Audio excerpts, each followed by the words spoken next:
रोशनी हर जगह हम करें, इल्म की रोशनी हर जगह हम करें, इसकी तामीर का यूं सदा दम भरें, इसकी तामीर का यूं सदा दम भरें। रौनक़े इल्म फन तू सलामत रहे, तू सलामत रहे, तू सलामत। रोशनी हर जगह हम करें, इल्म की रोशनी हर जगह हम करें, इसकी तामीर का यूं सदा दम भरें, इसकी तामीर का यूं सदा दम भरें। रौनक़े इल्म फन तू सलामत रहे।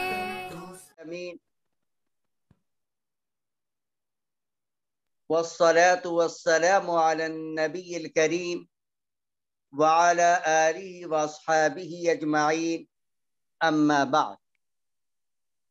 सबसे पहले मैं असुफ़ा एकेडमी के तवस्सुस से सभी हजरात को मुबारकबाद पेश करता हूँ कि उन्होंने नई टेक्नोलॉजी से फायदा उठाया और ईद उल अज़हा की मुनासबत पर ये सेशन मुनाक़द किया।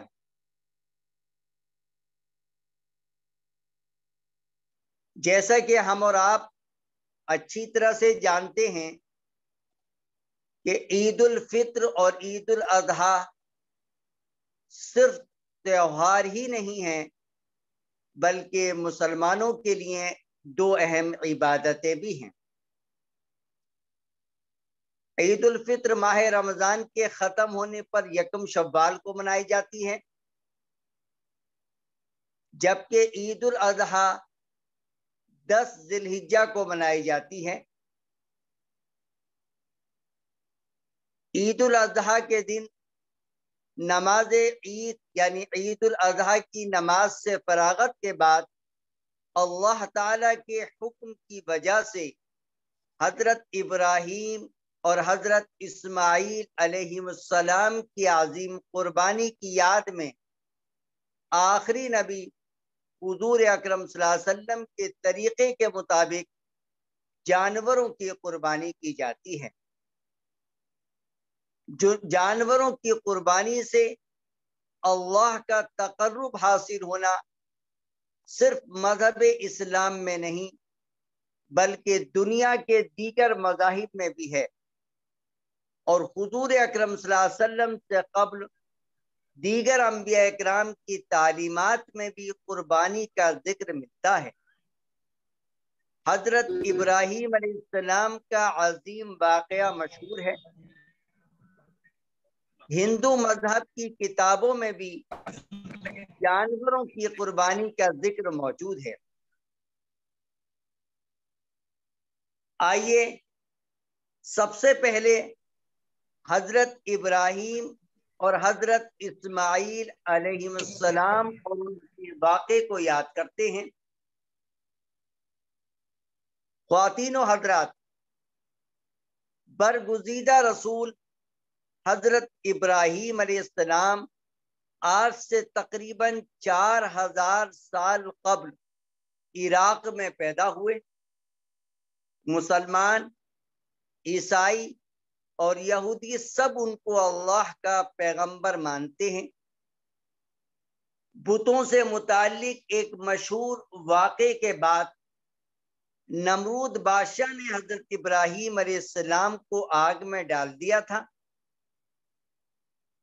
मगर अल्लाह ताला के हुक्म से आग ने हजरत इब्राहीम अलैहिस्सलाम को कोई नुकसान नहीं पहुंचाया, बल्कि वो आग हजरत इब्राहीम अलैहिस्सलाम के लिए सलामती की जगह बन गई, जैसा कि अल्लाह ताला ने इसका जिक्र कुरान करीम में बयान फरमाया है। इतना बड़ा मौजज़ा देखने के बाद इराक का एक शख्स भी ईमान नहीं लाया। चुनाचे हजरत इब्राहीम अलैहिस्सलाम इराक छोड़कर मुल्क शाम यानी फलस्तीन तशरीफ ले गए। اور وہیں مستقل قیام فرما کر اسی کو دعوت کا مرکز بنایا۔ حضرت ابراہیم علیہ السلام کی ایک بیوی تھی جن کا نام ہے حضرت سارہ علیہ السلام، ان سے کوئی اولاد نہ ہو سکی۔ حضرت ابراہیم علیہ السلام وقتاً فوقتاً اللہ تبارک و تعالی سے دعا بھی فرماتے تھے کہ ان کو بیٹا عطا فرمائے، لیکن اللہ کی مصلحت تھی کہ تقریباً 90 سال کی عمر تک حضرت ابراہیم علیہ السلام کے کوئی بیٹا نہیں پیدا ہوا۔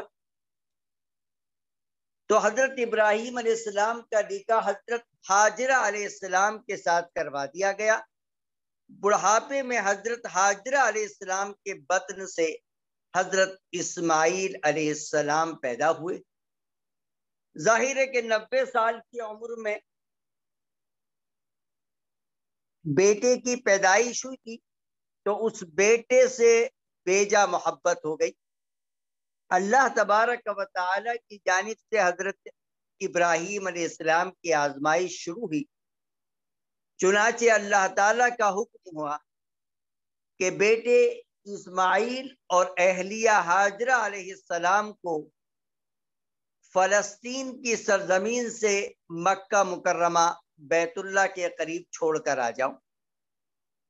مکہ مکرمہ میں اس وقت کوئی بھی زندگی کا کوئی آثار موجود نہیں تھا، حتیٰ کہ پینے کے لیے پانی بھی موجود نہیں تھا، کوئی درخت نہیں تھا، کوئی بشر نہیں رہتا تھا، ایک چٹیل میدان تھا۔ خانہ کعبہ کی بنیادیں تو تھیں لیکن کوئی عمارت موجود نہیں تھی۔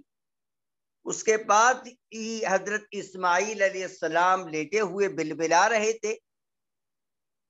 حضرت اسماعیل علیہ السلام کی بھوک اور پیاس کی شدت کو نہ دیکھ کر حضرت ہاجرہ برابر کی ایک پہاڑی صفا اور دوسری پہاڑی مروہ پر دوڑی کہ کہیں پانی یا کچھ کھانے وغیرہ کا انتظام ہو جائے۔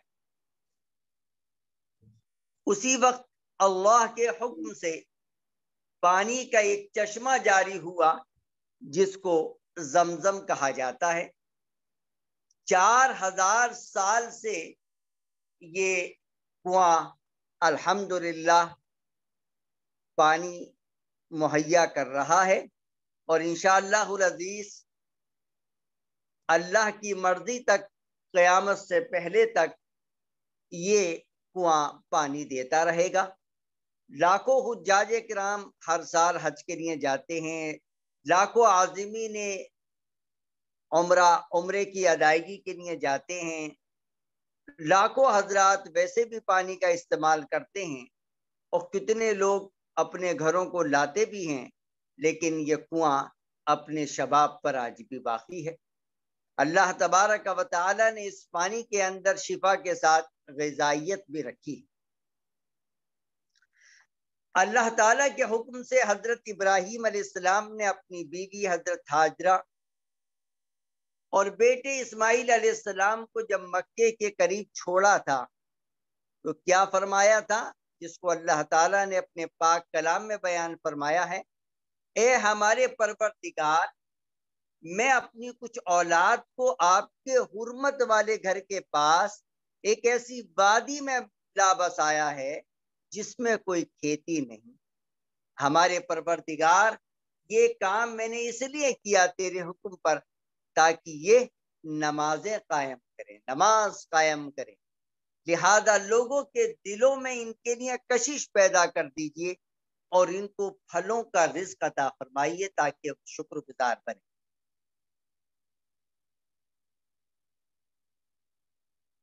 حضرت ابراہیم علیہ السلام اپنے بیٹے اسماعیل اور بیوی کو چھوڑ کر واپس فلسطین تشریف لے آئے تھے۔ اللہ کے حکم سے مکہ کے سرزمین میں چھوڑ دیا۔ کچھ سال کے بعد فلسطین میں حضرت ابراہیم علیہ السلام کو خواب دکھایا گیا کہ وہ اپنے اکلوتے بیٹے حضرت اسماعیل علیہ السلام کو ذبح کر رہے ہیں۔ نبی کا خواب سچا ہوا کرتا ہے، چنانچہ اللہ کی تکمیل کے لیے فوراً فلسطین سے مکہ مکرمہ پہنچ گئے۔ ہزاروں میل کا فاصلہ ہے. آپ سوچیے اس زمانے میں کتنی تکلیفیں برداشت کی ہوں کہ حضرت ابراہیم علیہ السلام نے. یاد تو دور نہیں ہے کہ چند گھنٹوں میں فلسطین سے مکہ مکرمہ پہنچ جائیں. اچھا خاصا وقت لگتا ہوگا. بہرحال جب فلسطین پہنچے تو اپنے بیٹے سے خواب کا تذکرہ کیا اور کہا سوچ کر بتاؤ تمہاری کیا رائے. جب باپ نے بیٹے کو بتایا کہ اللہ تعالیٰ نے مجھے یعنی حضرت ابراہیم کو تمہیں یعنی حضرت اسماعیل کو ذبح کرنے کا حکم دیا ہے، تو فرما بردار بیٹے اسماعیل علیہ السلام کا جواب تھا. کیا جواب تھا؟ وہ بھی حضرت ابراہیم کے پوت تھے. ابا جان، جو کچھ آپ کو حکم دیا جا رہا ہے اسے کر ڈالیے، انشاءاللہ آپ مجھے صبر کرنے والوں میں پائیں گے. سورہ صافات آیت نمبر 102. بہرحال دونوں جب باپ بیٹے اللہ تعالیٰ کے حکم کی تعمیل میں حضرت ابراہیم حضرت اسماعیل کو ذبح کرنے کے لیے تیار ہو گئے اور مکہ مکرمہ کی سرزمین سے غالباً مینا کی سرزمین کی طرف چلے، تو شیطان نے حضرت ابراہیم علیہ السلام کو بہکانے کی کوشش بھی کی. حضرت ابراہیم علیہ السلام نے 3 مقامات پر شیطان کو پتھر مارے. اس واقعے کی یاد میں حج کی ادائیگی کے وقت ان مقامات پر کنکریاں ماری جاتی ہیں، جس کو رمی کہا جاتا ہے. حجاج کرام بظاہر جمرات پر کنکریاں مارتے ہیں، لیکن در حقیقت شیطان کو اس عمل کے ذریعے دھتکارا جاتا ہے. بہرحال اللہ تعالیٰ کی رضا کے لیے حضرت ابراہیم علیہ السلام نے تاریخ انسانی کا وہ عظیم الشان کارنامہ انجام دیا جس کا مشاہدہ نہ اس سے پہلے کبھی زمین و آسمان نے کیا اور نہ اس کے بعد کریں گے. اپنے دل کے ٹکڑے کو منہ کے بل زمین پر لٹا دیا، چھری تیز کی، آنکھوں پر پٹی باندھی اور اس وقت تک پوری طاقت سے چھری اپنے بیٹے کے گلے پر چلاتے رہے جب تک اللہ تعالیٰ کی طرف سے یہ صدا نہ آ گئی، اے ابراہیم تو نے خواب سچ کر دکھایا، ہم نیک لوگوں کو ایسا ہی بدلہ دیتے. یہ آیت ہے سورہ صافات کی 105. اس کے بعد اللہ تعالیٰ کا فرمان ہے، چنانچہ حضرت اسماعیل علیہ السلام کی جگہ جنت سے ایک مینڈا بھیج دیا گیا جسے حضرت ابراہیم علیہ السلام نے ذبح کر دیا. اس واقعے کے بعد سے اللہ تعالیٰ کی رضا کے لیے جانوروں کی قربانی کرنا خاص عبادت میں شمار ہو گیا. چنانچہ حضور اکرم صلی اللہ علیہ وسلم کی امت کے لیے بھی ہر سال قربانی مشروع کی گئی. نہ صرف مشروع کی گئی بلکہ اس کو اسلامی شعار بھی بنایا گیا. حضرت ابراہیم علیہ السلام کی اتباع میں حضور اکرم صلی اللہ علیہ وسلم کے طریقے پر جانوروں کی قربانی کا یہ سلسلہ کل قیامت تک جاری رہے گا انشاءاللہ العزیز. اب جو مجھے آج کا ٹاپک دیا گیا ہے اس سلسلے میں 3 باتیں عرض ہیں کہ قربانی سے ہم کیا سبق حاصل کریں. ابھی قرآن کے احکام و مسائل پر تفصیل سے بات کروں گا، لیکن میں نے سب سے پہلے حضرت ابراہیم اور حضرت اسماعیل علیہ السلام کا عظیم الشان واقعہ اور کارنامہ آپ کے سامنے پیش کیا، جس کی یاد میں اللہ تعالیٰ کے حکم کے مطابق نبی پاک صلی اللہ علیہ وسلم کی اتباع میں ہر سال قربانی دی جاتی ہے. اس سے جو ہم سبق حاصل کریں وہ بہت سارے ہیں. مختصراً 3 سبق میں آپ کے سامنے پیش کر رہا ہوں. جانور کی قربانی کے وقت حضرت ابراہیم علیہ السلام اور حضرت اسماعیل علیہ السلام کے عظیم الشان عمل کو یاد کریں کہ دونوں اللہ کے حکم پر سب سے محبوب چیز کی قربانی دینے کے لیے تیار ہو گئے. لہذا ہم بھی احکام الہی پر عمل کرنے کے لیے اپنی جان، مال اور وقت کی قربانی دیں. جس طرح سے حضرت ابراہیم علیہ السلام نے اللہ کے حکم سے اپنی محبوب ترین چیز یعنی اپنے پیارے मासूम से बेटे को ज़िबाह करने के लिए तैयार हो गए, इसी तरह से हम अल्लाह के हुक्म के मुताबिक अपनी जान, माल और वक्त की कुर्बानी अता करें। ये पहला सबक है कुर्बानी का। दूसरा ये कि कुर्बानी की असल रूह ये है कि मुसलमान अल्लाह की मोहब्बत में अपनी नफसानी ख्वाहिशात को कुर्बान कर दे। लिहाजा हमें मनचाही जिंदगी छोड़कर रब चाही जिंदगी गुजारनी चाहिए। जिस तरह से हम कुर्बानी में सबकत इख्तियार करने की कोशिश करते हैं और बढ़ चढ़ कर कुर्बानी में हिस्सा लेते हैं, इसी तरह से हमें इस बात की कोशिश करनी चाहिए कि हमारी पूरी जिंदगी अल्लाह के हुक्म के मुताबिक, नबी पाक सल्लल्लाहु अलैहि वसल्लम के तरीके के मुताबिक अदा हो। तीसरा सबक जो इस कुर्बानी के वाक़े से हमें मिलता है वो ये है कि हजरत इब्राहीम अलैहिस्सलाम की जिंदगी में सिर्फ यही एक अजीम वाक़या नहीं, बल्कि उन्होंने पूरी जिंदगी अल्लाह ताला की इताअत व फरमाबरदारी में गुजारी। जो हुक्म भी अल्लाह ताला की तरफ से उनको मिला फौरन उस पर अमल किया। जान, माल, माँ बाप, वतन और लख्ते जिगर, गर्दे के सब कुछ अल्लाह की रजा में कुर्बान कर दिया। हमें भी अपने अंदर ये जज्बा पैदा करना चाहिए कि अल्लाह ताला का जो हुक्म भी सामने आए उस पर हम खुशी से अमल करें। तो ये तीन वो सबक हैं जो मैंने आपके सामने बयान किए कि जो कुर्बानी के इस वाक़े से हमको हासिल होते हैं, जिसकी रोशनी में हम हर साल कुर्बानी करते हैं। अब आइए जाने कुर्बानी की अहमियत और फजीलत क्या है। हुजूर अकरम सल्लल्लाहु अलैहि वसल्लम ने इरशाद फरमाया है, जिसका मफ़हूम है हदीस की तकरीबन तमामी मशहूर व मारूफ किताबों के अंदर यह हदीस मौजूद है कि कुर्बानी के दिनों में अल्लाह के नज़दीक कुर्बानी का खून बहाना सबसे महबूब और पसंदीदा अमल है। यानी खून बहाने के मुकाबले में जानवरों की कुर्बानी के अलावा कोई भी नेक अमल अल्लाह ताला के नजदीक इन 3 दिनों के अंदर नहीं। इसलिए हमें कुर्बानी में बढ़ चढ़ कर हिस्सा लेना चाहिए। एक मौके पर साहबे किराम ने हुजूर से सवाल किया कि कुर्बानी क्या है। आपने फरमाया कि तुम्हारे बाप हजरत इब्राहीम अलैहिस्सलाम की सुन्नत है, तुम्हारे बाप हजरत इब्राहीम अलैहिस्सलाम की सुन्नत है। सहाबा ने रसूलुल्लाह सल्लल्लाहु अलैहि वसल्लम से सवाल किया कि हमारे लिए इसमें क्या अजर व सवाब, हम जो कुर्बानी देते हैं उसमें हमें क्या मिलेगा। यकीनन हजरत इब्राहीम और हजरत इस्माईल अलैहिस्सलाम के वाक़े की याद में हम ये कुर्बानी देते हैं तो हमें क्या अजर व सवाब मिलेगा। आप सल्लल्लाहु अलैहि वसल्लम ने फरमाया, हर बाल के बदले में नेकी मिली, हर बाल के बदले में नेकी मिली। ये रिवायत मौजूद है हदीस की मशहूर व मारूफ किताब इब्ने माजा, तिरमिज़ी और मुस्नद अहमद के।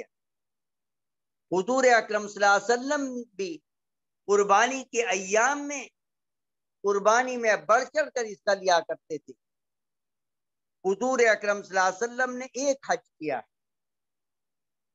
मक्का मुकर्रमा से मदीना मुनव्वरा हिजरत करने के 6 साल तक तो आप मदीना से मक्का वापस ही नहीं आ सके।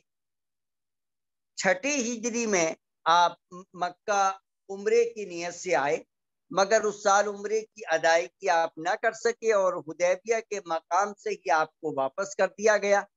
अगले साल 7वीं हिजरी में यानी मदीना मुनव्वरा के हिजरत करने के 7वें साल में आप और आपके कुछ सहाबे किराम ने पहला उम्रा अदा किया, यानी जो उम्रा आप नहीं कर सके थे उसकी क़ज़ा की।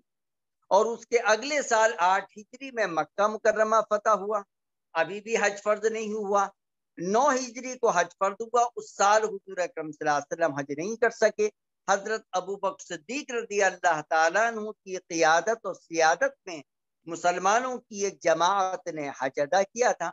अगले साल 10वीं हिजरी में हुजूर अकरम सल्लल्लाहु अलैहि वसल्लम ने पहला और आखिरी हज किया, जिसको हम और आप हज्जतुल वदा के नाम से जानते हैं। उसके 3 महीने के बाद रबीउल अव्वल के महीने में आप सल्लल्लाहु अलैहि वसल्लम इस दारे फानी से रुखसत फरमा गए। तो आप सल्लल्लाहु अलैहि वसल्लम ने इस एक हज में 2-4 नहीं, 10-20 नहीं, 100 ऊँटों की कुर्बानी अपनी तरफ से दी, जिसमें से 63 ऊँट हुजूर अकरम सल्लल्लाहु अलैहि वसल्लम ने बजाते खुद नहर किए, बजाते खुद ज़िबाह किए, और 37 ऊँट हजरत अली रज़ी अल्लाह ताला अन्हु ने ज़िबाह। तो इस वजह से हमें कुर्बानी के अय्याम में बढ़ चढ़ कर हिस्सा लेना चाहिए। कुर्बानी न करने के सिलसिले में हुजूर अकरम सल्लल्लाहु अलैहि वसल्लम की क्या वाईद है, ये भी समाअत फरमा लें। हुजूर अकरम सल्लल्लाहु अलैहि वसल्लम ने इरशाद फरमाया, जिस शख्स में कुर्बानी करने की वसात हो फिर कुर्बानी ना करे, ऐसा शख्स हमारी ईदगाह में हाजिर ना हो। ये रिवायत है मुस्नद अहमद और इब्न माजा में। हमारे नबी ने क्या फरमाया कि जो शख्स कुर्बानी की इस्तिताअत रखता हो, साहिब निसाब हो, कुर्बानी कर सकता हो, कुर्बानी ना करे तो वो हमारी ईदगाह के करीब ना आए।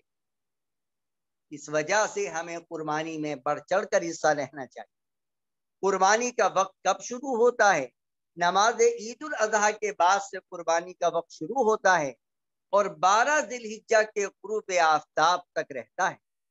बाद लोगों ने 13 जिलहिज्जा के दिन भी कुर्बानी करने की बात कही है, लेकिन किसी भी एक रिवायत से हुजूर अकरम सल्लल्लाहु अलैहि वसल्लम या किसी सहाबी का 13 जिलहिज्जा को कुर्बानी करना साबित नहीं है। और एहतियात का तकाजा भी यही है कि हम 10 से 12 तक कुर्बानी कर लें। इस वजह से जो है यही बात कही जाती है कि कुर्बानी 10 जिलहिज्जा से लेके 12 जिलहिज्जा की मगरिब तक कर। कुर्बानी के जानवर की उम्र भी आप लोग जानते ही हैं। छोटा जानवर बकरा बकरी भेड़ एक आदमी की तरफ से, और बड़े जो जानवर हैं वो 7 आदमियों की तरफ से होते हैं। और कुर्बानी के जानवर का जो है वो अयूब से पाक होने चाहिए। खुद कुर्बानी करना अफजल है। नबी अकरम सल्लल्लाहु अलैहि वसल्लम खुद कुर्बानी क्या करते थे, जैसे कि मैंने आपको बतलाया कि हुजूर अकरम सल्लल्लाहु अलैहि वसल्लम ने अपने हज के सफर में जो पहला और आखिरी हज किया है 100 ऊँट कुर्बान किए थे, जिसमें से 63 ऊँट 63 ऊँट हुजूर अकरम सल्लल्लाहु अलैहि वसल्लम ने खुद नहर की, और बाकी 37 ऊँट हजरत अली रज़ी अल्लाह ताला अन्हु जो आपके दामाद भी थे, चचाजाद भाई भी थे, उन्होंने बाकी की कुर्बानी की। एक मौके पर हजरत फातिमा रज़ी अल्लाह ताला अन्हा से हुजूर अकरम सल्लल्लाहु अलैहि वसल्लम ने फरमाया कि तुम्हारी कुर्बानी हो रही है, कुर्बानी के करीब हाजिर। मरहुमीन की तरफ से, यानी वो वालिद वालिदा जो इस दुनिया से चले गए, हम उनकी तरफ से अगर नफली कुर्बानी करना चाहते हैं तो बिल्कुल कर सकते हैं। हुजूर अकरम सल्लल्लाहु अलैहि वसल्लम भी अपनी तरफ से कुर्बानी करने के बाद उम्मत की तरफ से भी कुर्बानी क्या करते थे, उसमें जो है जिंदा अफराद के लिए आपने कभी खास नहीं किया। इसी तरह हजरत अली रज़ी अल्लाह ताला अन्हु हुजूर की वफात के बाद अपनी पूरी जिंदगी 2 कुर्बानी क्या करते थे, एक अपनी तरफ से और एक हुजूर अकरम सल्लल्लाहु अलैहि वसल्लम की तरफ से। और किसी एक हदीस में भी, किसी एक जगह भी मरहूमीन की तरफ से कुर्बानी न करने की कोई भी दलील मौजूद नहीं है। जिस तरह से हज उम्रा बदल किया जा सकता है, सदका किया जा सकता है, इसी तरह से मरहूमीन की तरफ से कुर्बानी की जा सकती है। हजरत इमाम अबू हनीफा रहमतुल्लाह अलैह और दीगर उलमा इकराम ने ये बात कही है कि मरहूमीन की तरफ से कुर्बानी की जा सकती है। इमाम तिरमिजी रहमतुल्लाह अलैह ने जिस जगह पर हदीस जिक्र की है, वहीं पर ये बात जिक्र की है कि एक जमात का मौक़िफ़ ये है कि मरहूमीन की तरफ से भी कुर्बानी की जा सकती है। जाहिर है कि इससे मुराद इमाम अबू हनीफा रहमतुल्लाह अलैह और वो उलमा हैं जिनका नुक्ते नज़र